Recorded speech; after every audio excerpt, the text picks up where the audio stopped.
We live in a universe that is alive with stars. Our own galaxy, the Milky Way, has 400 billion stars or suns. There are at least 100 billion solar systems just in the Milky Way. And there are billions of galaxies like ours. The Earth is like a tiny grain of sand on a huge celestial beach, and this isn't the only beach. Why would there only be life on Earth? MC Castepol presents. Hola amigos, soy Sixto Paz. Hi my friends, I'm Sixto Paz Wells. I was born December 12, 1955 in Lima, Peru. My father used to research UFOs before I was born, so I was raised in an environment where the subject was common. In fact, my father used to teach my brothers and me, when we were boys, to think that it would be impossible that there would be life only on Earth. He said it would be very strange indeed if there were no life beyond this planet. My father, with some friends from the Air Force, created an institute for the study of UFOs. In 1973, he was invited to speak to a yoga group, and I went along with him. I was 17 years old then. While I was there, I met a group of people who were very much into spiritual subjects, although not in a religious way. I liked so much what they had to say that I spent some time with them practicing breathing, relaxation, concentration, and the meditation of Hatha Yoga and Mantra Yoga. The following year, 1974, a report in the most serious and conservative newspaper in Lima, El Diario El Comercio, said it had been discovered that outer space was not a place of deathly silence as believed, and that noises coming from the universe were a cacophonous riot of sounds, some of which might be other civilizations trying to communicate with us across the universe. This interesting report made my father invite Dr. Victor Yáñez from the police hospital in Lima, who held a high degree in masonry and was a member of the Theosophic Society, to lecture on telepathy, or transmission of thoughts across long distances. The doctor said that if people of other worlds were trying to communicate with us, they might not just come in spaceships. They might try to communicate through our thoughts, or astrally, through our dreams. This idea seized my imagination with such force, and when I got home and told my mother and sister what I had heard, we decided to try it out, to play a game where we would try to clear our minds and receive a message from beyond. We sat down at a table with paper and pen and agreed to write down any thoughts that seemed not to be our own, but coming from somewhere else. By doing so, we hoped to detect a possible message. We started to practice some meditation, and about 15 minutes later I felt an irresistible urge to write something down, and an anxiety that forced my eyes open. I was not in any trance state whatsoever. I was fully conscious. I started writing very quickly. I felt like someone was speaking in my ears, saying, "Living room, good place to communicate. My name is Oxalak. I am from Marlem, one of Jupiter's moons. You call it Ganymede. We will communicate with you, and soon you will see us." I thought this wasn't real, of course. It had to be a product of my imagination. But then my mother and my sister told me that they had received the same message, but they chose not to write it down. I had written it down as I was mentally receiving it. This is called psychography, or automatic writing. Next day, with some friends, we repeated the experiment. This time, though, we asked for a signal. In the course of the experiment, we received instructions to go on February 7, 1974, to Chilca Desert, south of Lima. We arrived the day before to become acquainted with the environment. We didn't want to confuse a meteor, satellite, or airplane with the expected sighting. After darkness fell, suddenly there was a strange brightness. Behind the mountain, everything was lit, as if it were daylight. All of us saw a glowing object moving along the mountain crest. When it stabilized on the right side of the horizon, the members of our group started asking each other, "Do you see it?" "Yeah, I see it too." "What is that light?" As it started to descend, it hovered at an altitude of some 80 meters. It projected a light as bright as the midday sun. It was shaped like a disc and had a dozen small windows. We all felt terror, panic. We'd never been so frightened. And yet we all grasped in our minds the message they were sending. They wouldn't come down at that moment because we couldn't control our emotions. Later there would be a time and place. That time came months later when they landed in the desert and we had the opportunity to see them physically. Anthropomorphic beings, humanoid, similar to us. At the beginning, their communication was all telepathic. Had it all ended there, these experiences wouldn't have much significance. But a Spanish journalist, Juan José Benítez, who today is known worldwide for his Trojan Horse series of books, back then a correspondent for the EFE news agency, was sent to Peru to cover the story about a group of teenagers who claimed to have had contact with extraterrestrials. We went out to the Chilca Desert with him. And at the exact time, on the exact day announced and messages that we had received, this journalist was able to spot 2 UFOs in the sky. To us, they were DAVs, directed alien vehicles. The sighting demonstrated to his satisfaction that it is possible to establish contact with extraterrestrial beings. When he returned to Spain, Juan José Benítez wrote his first book, UFOs, SOS to Humanity. This book made our contact experience known around the world. As the years progressed, our communication with these beings became more and more fluent. We were allowed to receive the information that we are about to share with you, stories about the cosmic plan, extraterrestrial cosmogony, and the origins of humanity. It is the story of how the human being is the result of extraterrestrial genetic experiments, and how, through our biological history, there has been hybridism and crossbreeding, stellar shipwrecks, colonization, and even deportation of aliens to our world. Without considering the extraterrestrial link, human history doesn't make sense.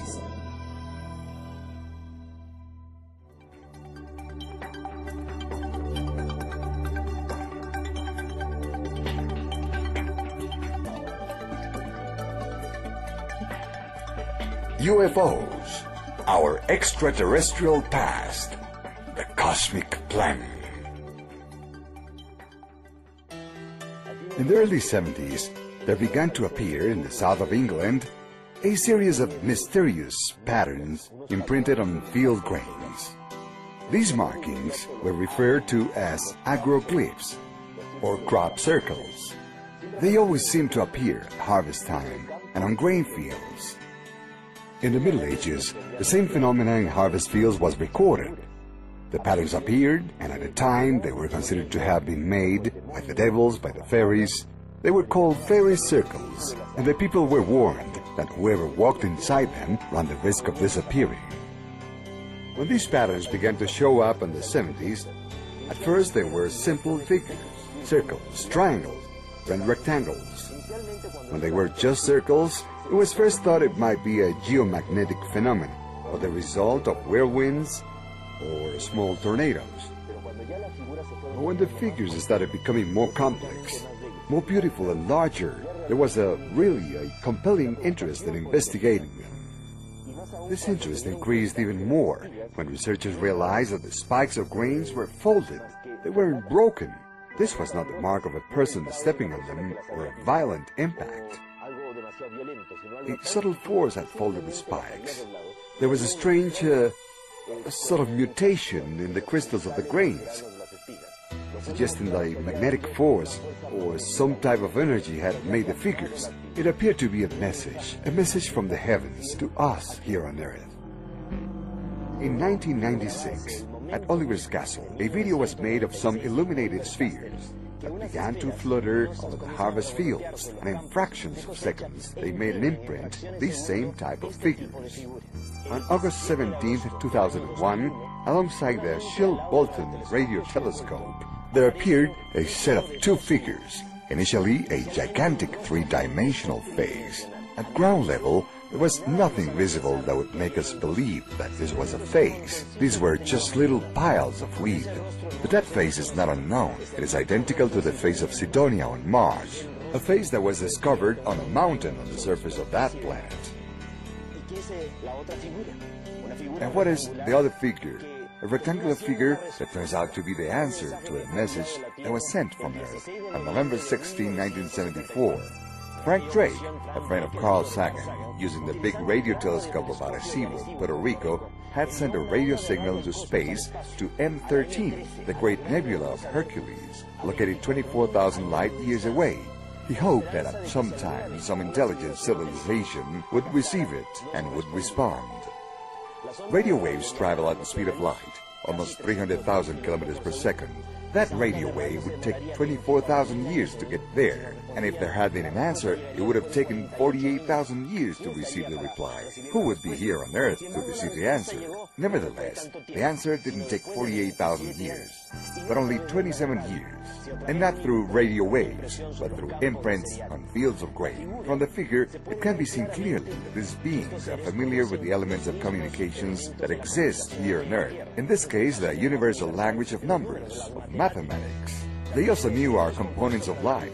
According to the genetic code, there are variations on the father's side. It is mutated or changed. This suggests that they are a sort of transgenic beings, or we are a variation to them. The average height of these beings, at least the ones that appear in this design, is 120 centimeters, small with a big head, like many similar beings that have been observed in different parts of our world. In terms of location in their solar system, counting from their sun, they would be occupying the third and fourth orbits and the moons of the fifth planet. But if we look very carefully, they have 9 planets around their sun, a significant coincidence with our own solar system. Perhaps they are not answering from outside our solar system, but from inside, with bases on Mars, Earth, and the moons of Jupiter.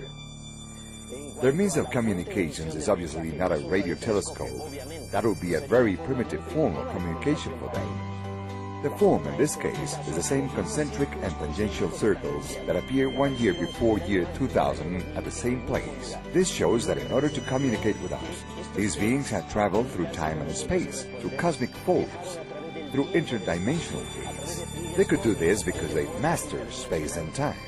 The fact that many of these figures appearing in fields in the south of England and in more than 25 countries are related to the latest discoveries of science indicate that there is a follow-up, a supervision of Earth's projects on their part.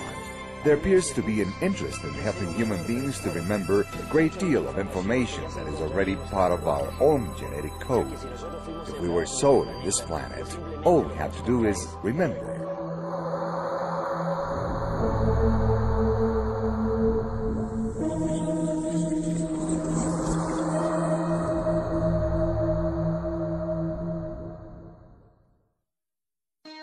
Little by little, scientists have been discovering that there are multiple dimensions, that we are multidimensional beings. We live in a material universe of 7 dimensions, and to act in this material universe, we have 7 bodies. One of them is the dense physical body. Then there is the astral body, which is the one of the emotions and desires, joined to the physical body through an energy umbilical cord known as the silver cord, which is broken when a person dies. The third vehicle is the lower mind, which is the one of the character and personality. When a person dies, the physical body dies, the astral body dies, and the character and personality die along with them. The fourth vehicle is the superior mind, the entity with our psychic faculties, our extrasensory capacity. The fifth vehicle is the soul, the gathering place of our experience in past lives. The sixth vehicle is the spirit, which is our consciousness. The seventh vehicle is the essence. There are 7 bodies to act in the 7 dimensions of this material universe. Beyond the 7th dimension, like music in a superior octave, there is a universe parallel to this one, not a material one, but a mental universe, and the beings that originate there are the ones we know as angels, archangels, thrones, principalities, cherubs, seraphim, powers, dominations. That mental universe corresponds to the 8th, 9th, and 10th dimensions. And beyond those, starting in the 11th dimension, there would be a 3rd universe that is spiritual. The spiritual universe would have created the mental universe. The mental universe would have created the material universe. So God would not have created us directly, but through intermediate hierarchies, acting through a group of ultra-terrestrial beings, beings from the mental universe, which we know as Jello, the shining ones, the sons of God. The first civilization to emerge from this last creation had a very auspicious development. In a short time, they advanced a great deal, and they passed very quickly from the first dimension to the second, from the second to the third, and from the third to the 4th dimension of consciousness, which means that as these beings evolved, they were helping other civilizations to evolve. But for those at the head, there came a moment where they became stuck in their own evolution. All of a sudden, Those who were in the fifth and sixth dimensions were not able to continue to advance and make evolutionary progress. Why? The first three vehicles, the physical body, the astral body, and the lower mind, constitute what we know as the material consciousness plane. They connect us through the material plane with the material universe of 7 dimensions. The superior mind, the soul, and the spirit constitute the plane of mental consciousness and connect us through mental consciousness to the mental universe, and with the 3 dimensions of the mental universe, the 8th, 9th, and 10th dimensions. And the 7th vehicle, which we could also divide into 3, will, wisdom, and love, connects us through the spiritual plane with the spiritual universe, which would be the 11th and up. Those civilizations that have reached the 3rd, 4th, 5th, and 6th dimensions of consciousness not only have evolved on the material plane, but also at the level of mental consciousness. They have had a great mental development, but they have become stuck there. They haven't been able to contact the spiritual consciousness, because those who were their guides or teachers were beings of the mental universe. They fostered the evolution and development of the first civilization, this last great creation. So if the pattern and source of reference of the teachings had some limitations, these limitations become evident in the evolutionary development of civilizations. Their evolution process stopped. During the contact experience, the extraterrestrials related how a cosmic gathering had taken place, in which the ultra-terrestrial beings of the mental universe and the Jelle, the creator parents, engaged in a dialogue in order to discuss what mistakes had been made during this last creation. Lucifer, or Luzbel, a very elevated entity of the mental universe, suggested that the mistake was that the evolutionary process was too easy for them, and perhaps not having created the necessary conditions to have an opposition force strong enough to demand maximum effort from these civilizations while they were developing. Lucifer suggested introducing dissociative entities from the mental universe into the material plane to act as demons, making the evolutionary process very difficult. This would re-establish the original rules. But Lucifer thought that they should work with those civilizations that had already been guided by them, and which they had acted directly upon. Those civilizations that were already in the 5th and 6th dimensions of consciousness, and were very close to reaching the 7th dimension, and were about to connect with the creator force. But the other ultra-terrestrials disagreed, saying it was like changing the rules of the game.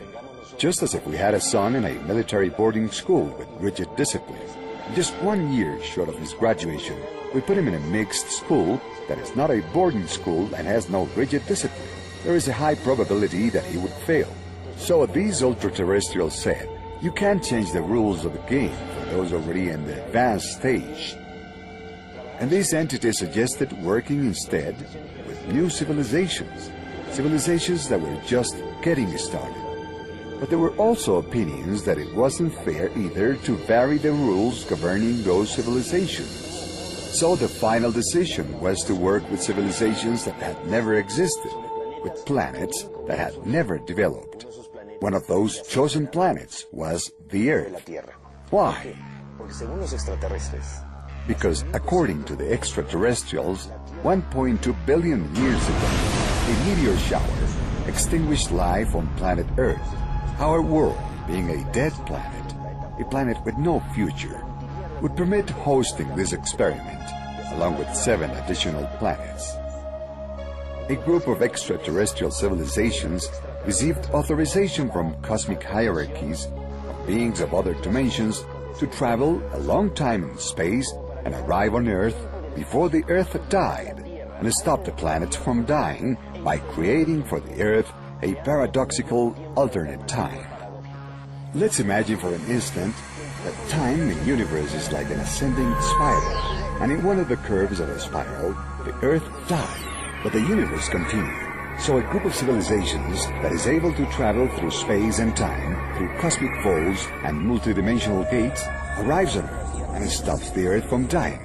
These emissaries took charge of transforming acid oceans into alkaline oceans. They sowed spores in our world. They accelerated the process of life, hoping that our planet, at a certain moment, could foster a civilization with a psychic and spiritual potential, able to reach levels of evolution that not even these visitors had achieved. It would be a civilization able to reconnect with and establish a bridge of communication with the Creator universe, with the spiritual universe. It would be a civilization destined to surpass their own level of development. The prospect of this opportunity going to new civilizations did not make Lucifer happy. From the very first moment, he tried to boycott and sabotage the project and prevent it from going forward, because it wasn't what he had suggested. We will discover then that the first civilization to be established on our planet was of extraterrestrial origin.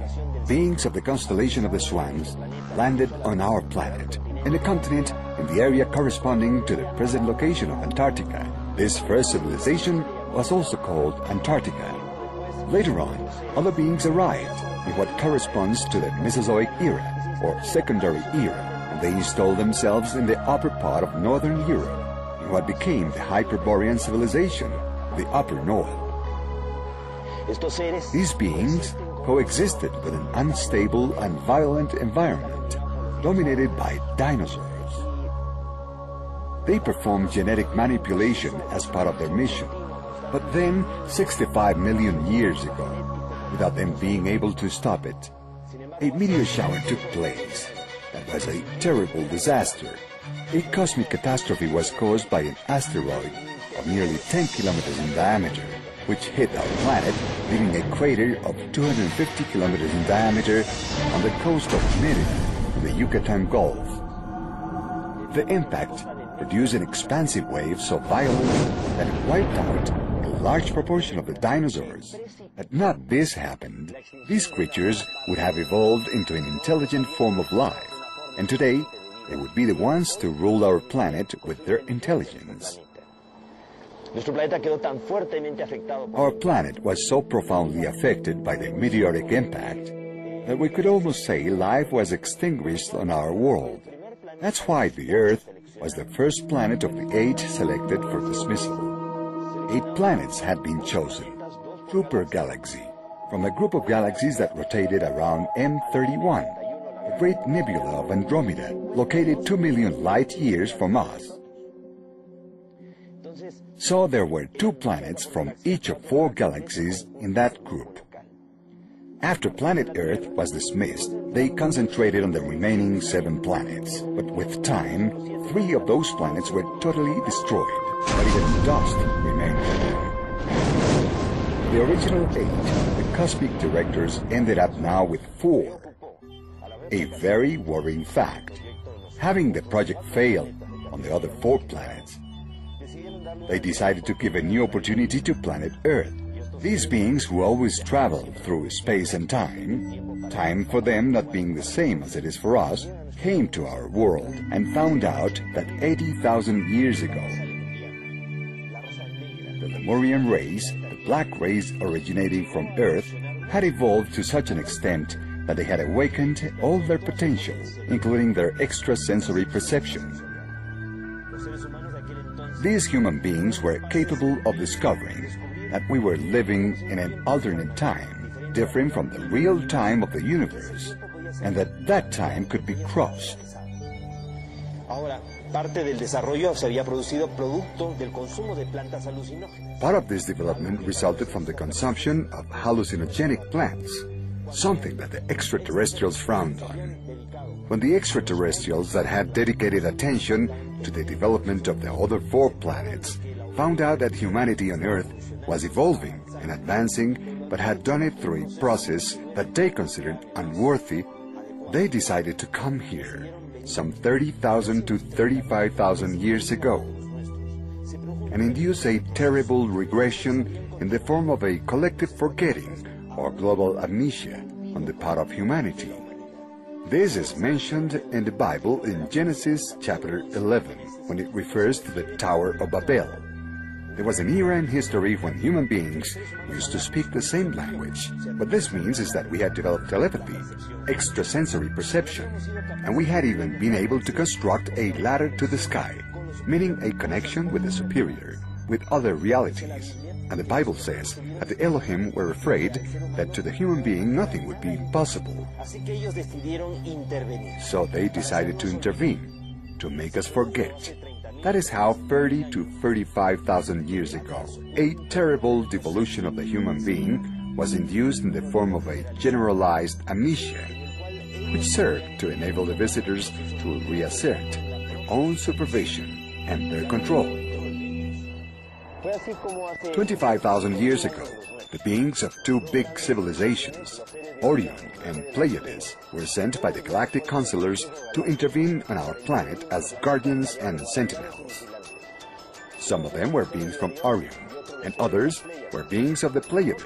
Not all Orions had a humanoid or anthropomorphic appearance. There were ones with reptilian appearance, specifically the chief of the Orions, who was called Satan, an extraterrestrial, not to be confused with Lucifer, who was an ultra-terrestrial. Over centuries of angelology, the study of angels, so much confusion has developed that sometimes the same name is used to refer to an angel of light or one of darkness, and vice versa. For example, the word Satan, adversary, is used to refer to Lucifer when they are two completely different entities. The Guardians and Sentinels had the idea to evaluate the evolutionary process of humanity. As mentioned earlier, a terrible devolution had been produced, specifically referred to in chapter 11 of Genesis, when it says the Elohim saw that the human beings spoke the same language and that we had been able to build a ladder to the sky, that now nothing would be impossible for us. This ladder obviously wasn't a ziggurat, or a tower, or a pyramid, but a psychic and spiritual connection. So they decided to come here and confuse the languages. They made us forget, and that forgetting was a form of devolution as recorded in the cosmic plan. Then the responsibility of these guardians and sentinels was assigned to Satan, who was a loyal follower of the teachings of Lucifer. Satan took a moment to consider that if the project had failed in the other 7 planets, and that if here the experimenters had lost control of the experiment from the beginning, it could jeopardize the cosmic status quo, the established order. The best thing to do, he reasoned, was cancel the project and end it so that the experiment would not continue in our world. Not all the Guardians and Sentinels were in agreement with Satan's point of view, and some of them stayed loyal to the cosmic plan, while others turned against it. Thus, a tension and crisis arose among the Guardians, initially on the theoretic level, but subsequently became a real war of the galaxies, whose echoes still resound throughout the universe. The Bible tells of the war between the sons of light and the sons of darkness, the war of the angels. The Mahabharata and the Ramayana talk about the true war of galaxies, with our world as a neutral scenario of their battles. At the end, the leaders of the opposition were subjected to extradition to Earth. They didn't want to come to help us. They were forced to come here. Even though not all the Orions participated with the dissidents, and many of them remained faithful to the cosmic plan, they were replaced by beings of Sirio, a greater clan, who along with the Pleiadians remained as guardians and sentinels. Those Orions who remained loyal were sent to the moons of Jupiter, and they remained there in mining colonies observing our planet, with hopes that someday they could act as planetary instructors and compensate for the damage that their fellows had caused us, or vindicate themselves as a civilization.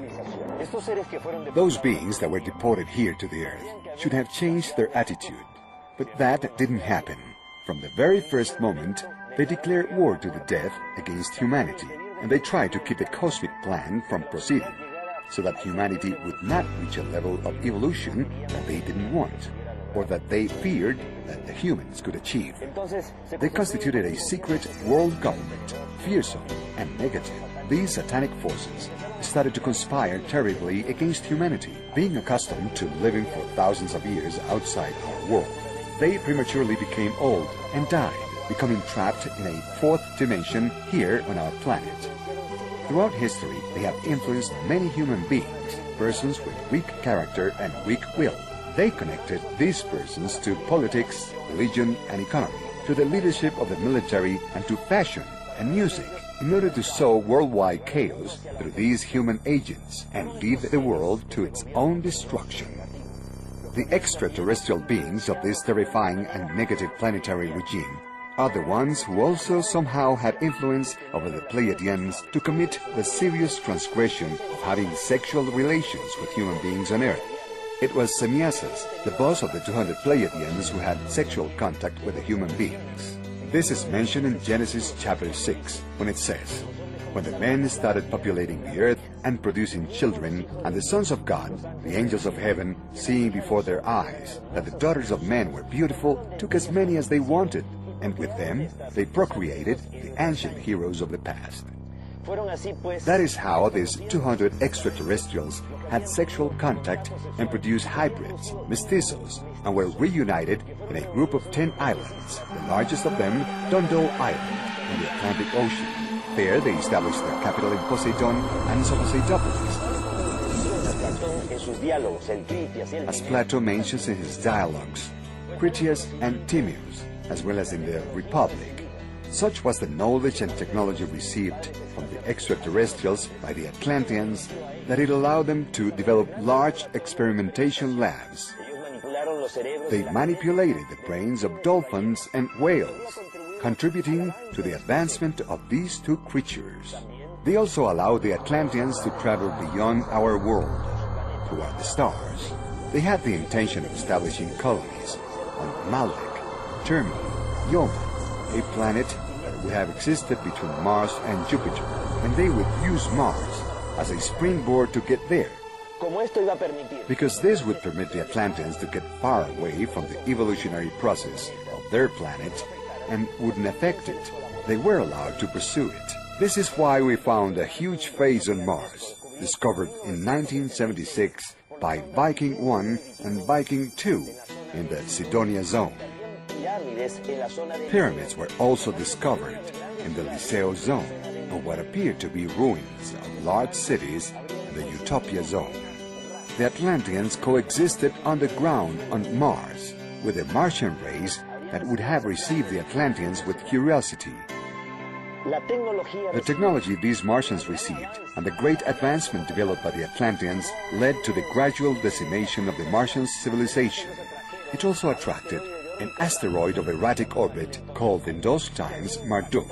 It would have crashed against Terma, Yoma, or Maldek, and the resulting meteor shower would have rained destruction on the colonies of Mars. That same meteoric shower would have reached the Earth, first making impact on the Moon.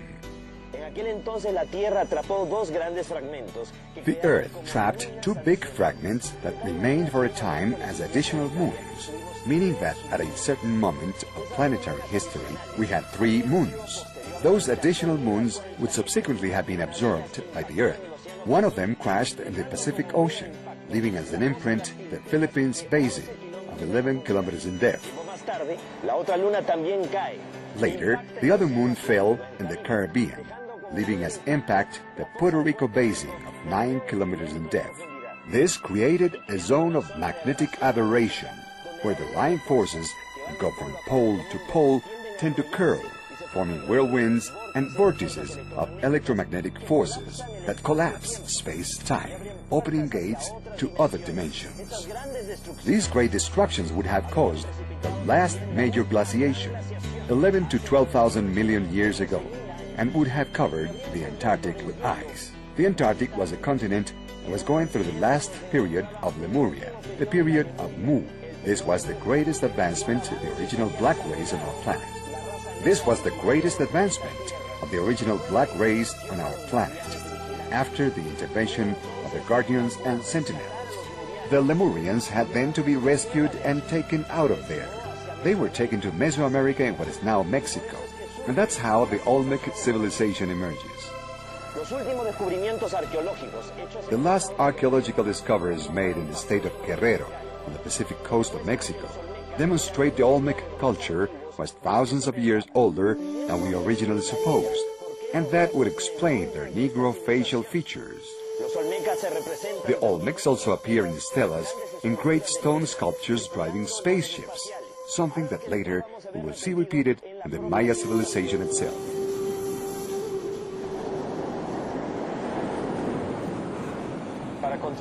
To counteract the nefarious effect of all these negative influences, 32 beings from 32 different civilizations were sent to Earth and landed in the desert of Gobi in Mongolia and founded the mythical Shambhala, the capital of the Dagartha kingdom of the extraterrestrial world. A web of tunnels and galleries was established, where large deposits and files of knowledge of the lost history of humanity reposed, in hopes that someday men of goodwill could have access to such knowledge. We could all awaken our consciousness and remember the mission that has been assigned to us in the cosmic plan. Learn to love and teach others to love. Love in its supreme exaltation, in its essence. After the disaster that supposedly destroyed Atlantis in the last period of Lemuria, the extraterrestrials, the guardians and sentinels, decided to accelerate the process of humanity, and that's how they concentrated their efforts in Mesopotamia, where the Sumeria project emerged. Sumer, or Sumeria, translates the country of spaceships, and it is there where the first pyramids, the ziggurats, are constructed. They were not astronomical observation towers or temples. They were towers of ascent and descent for spaceships, just like today we have been able to interpret from the clay tablets written in ideographic symbols and cuneiform that have survived to our days. In the Sumerian era, small city-states emerged where the extraterrestrials decided to work with large collectives of people, giving them instruction and knowledge, but discouraging dependency. The Sumerian civilization achieved a great level of development, and the Sumerians themselves elected the Patesios, the Elsios, as representatives of the people to maintain fluent communication with the An, the goddesses of the sky, who would visit from time to time. During each of their visits, a fluid exchange of information and knowledge took place. During each of their visits, a fluid exchange of information and knowledge took place.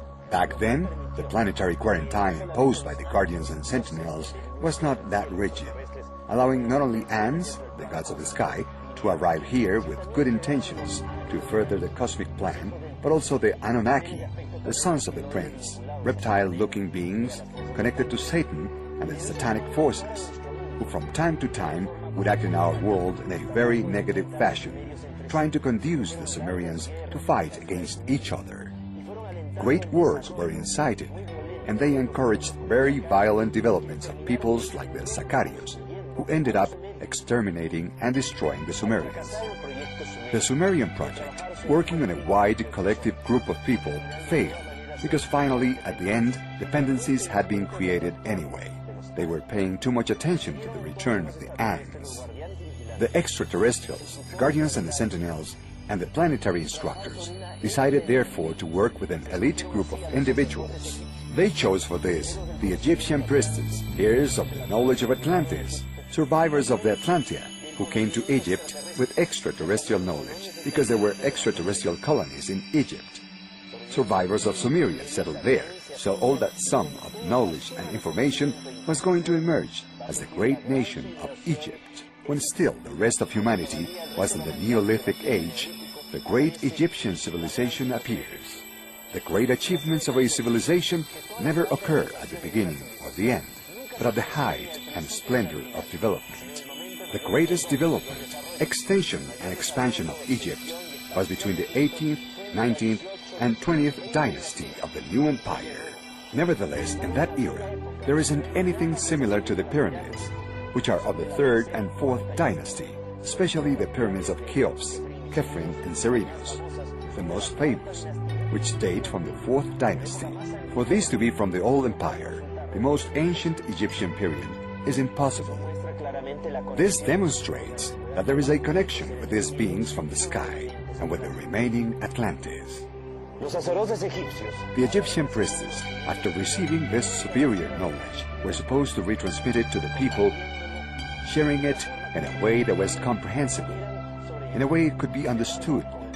Nevertheless, with time, the priestess, instead of sharing it with others, kept it for themselves, for self-education, and when initiating others, they didn't share all they knew, maybe because they considered that the others weren't worthy, or because they didn't want them to replace them in their work. The knowledge consequently started to become diluted, and it reached a point when knowledge was lost.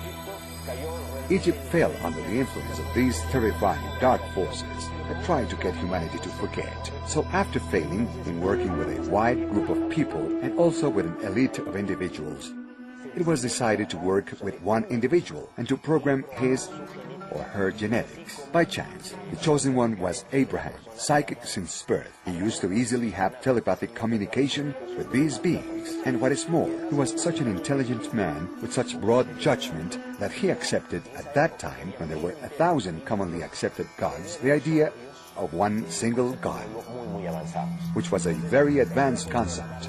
The idea became to program Abraham's line of descendants, and you can see very clearly that all through the sacred history there is evidence of serious genetic manipulations or interventions of these beings. For example, Abraham was not able to have children with Sarah. Nevertheless, with the help of those from above, they finally had Isaac. Isaac married Rebekah, but Rebekah was not able to have children either. Nevertheless, with the Lord's help, she conceived Jacob and Esau. Jacob married his cousin Leah, and then Rachel, the one who he really loved, but she was sterile too. But with the help of these beings from other worlds, she finally conceived Joseph, he of the premonitory dreams, he of the talent of prophecy, the one who interpreted the Pharaoh's dreams. Samson was the son of sterile parents, Samuel the same. Mary the Virgin was the daughter of Joachim and Anna. They were not able to have children. With intervention from the heavens, Mary is born, creating conditions for the birth of Jesus Christ, who was not an extraterrestrial, but an extraordinary terrestrial. The New Testament tells the story of Jesus. Jesus had been a person, a human being on the earth, who through multiple reincarnations on this planet had reached a high evolutionary level. He did not need to reincarnate.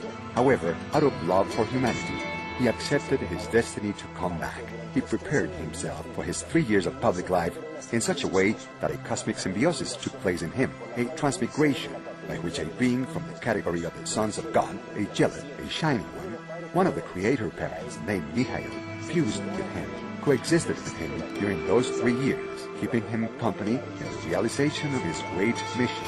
What did this great mission consist of? Specifically to teach humanity that love is the strongest force in the universe, capable of overcoming everything and transforming everything, including overcoming death, understanding love as respect, tolerance, and forgiveness among human beings.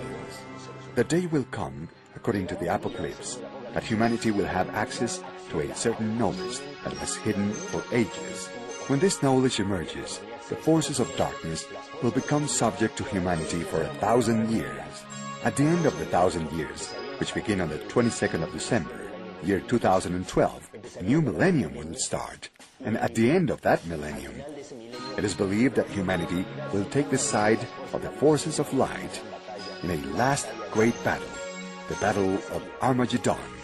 But what would happen if at the moment humanity finds out that we have been victims of a cosmic conspiracy in which extraterrestrials and ultra-terrestrial forces, our creator parents, and even our older siblings have conspired against humanity? What would happen if in that moment, instead of humanity struggling against the darkness, in a supreme act of love we say, "Father, forgive them, for they were mistaken"? They tried to prevent the evolution of man on Earth, and on the contrary, they made man of greater value and greater significance. Such was the pressure on the coal, meaning humanity, that the quality of the diamond is excellent. In this moment of forgiveness, a cosmic redemption of the Earth will be sealed. What is expected to happen in the following years? Humanity will access knowledge that was hidden. A wealth of information will come to light. Information that has been hidden by the governments and by religions. The enlightenment will be so profound that many people won't be able to resist it. Among the things that humanity is going to discover is that we are in an alternative time, paradoxical, that we are not in real time, and that we are getting closer to a reconnection, a synchronization of times.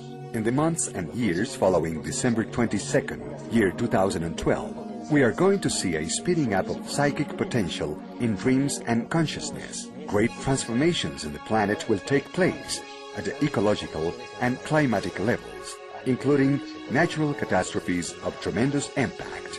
Why? Because the Earth is getting closer to a great planetary labor. The Maya civilization wisely anticipated this. They considered that starting in the year 2003, each year symbolically will be like a month of pregnancy, leading to a great planetary birth. That great labor has been foreseen as taking place between now and December 22nd, year 2012. Will humanity be capable of fulfilling the great mission that it has been assigned? Will we really be capable of all-important moment of cosmic forgiveness? How will we be capable of such a gesture if prior to that we are not able to exercise tolerance and to forgive and accept our family and others the way they are? Today, the terrifying forces are trying to encourage whatever it takes to destabilize our civilization. Racial hate, ethnic hate, religious struggles and confrontations. We are at the most propitious moment in human history to demonstrate a real spiritual level in our striving for unity and diversity. We should emphasize everything that unites us and not what separates us. Remember that we are human beings and our home is planet Earth, a planet predestined to be the light for others, the light of the cosmos. We are not the center of creation, but we are at the center of a cosmic expectation. Otherwise, so many extraterrestrial civilizations wouldn't have been coming since immemorial time to our world. We are living the most extraordinary moment of human history, a great defining moment. It is also the time of a great awakening. Either we succeed at passing through these events, or we will simply not achieve the goal. Not a lot of people are needed to change the world. The Hopi Indians, or Pueblo Indians, talked about 144,000 sun dancers who had to remain dancing through a night of darkness to ensure the birth of the next day. The Apocalypse teaches us about 144,000 people who washed their clothes, meaning that they awoke their consciousness. Relatively few people are needed to change the world. What is needed is that all those people who are evolving and growing give their best and remain constant and committed to their process of change. Let's remember that we live in a universe without limits. The only limit is our own ignorance. Don't believe anything you have heard.